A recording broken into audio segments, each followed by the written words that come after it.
இந்த மூலிகையில கை வச்சோம்னா சுதுங்காது. 1. இந்த சக்கரத்த வச்சு பேரு எழுதி, இந்த சக்கரத்துல பேரு எழுதி, யாருக்கு யாரு வசியமான்றது பேரு எழுதி, இந்த மேல கை வச்சோம்னா சுத்திக்கிடும்.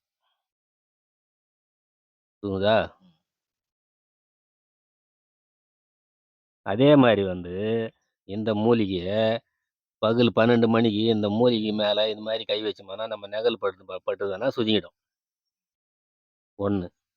இந்த மூலிகையினுடைய வேர் எடுத்து, இந்த சக்கரத்துல வச்சு, பேரு தலைகீழா மாத்தி எழுதி, மூல மந்திரத்த சொல்லி, வசியம் பண்ணி குடுத்தோம்னாக்கா, யாருக்கு யாரு வசியமாவணுமோ, அவங்களுக்கு அவங்க வசியமாவாங்க. இது தலைகாணில வைக்கலாம், செல்ஃபோன்ல வைக்கலாம், பாக்கெட்ல வச்சுக்கலாம், வீட்ல கட்டலாம். வசியம் வசியத்துக்கு மட்டும் தான் தேவைப்படும் அது. ஜன வசியத்துக்கு. அதே மாரி இது மாரி வேற சக்கரம் எழுதி, தேவத வசியம் பண்ணலாம். இந்த ஒரே ஒரு மூலிகையில.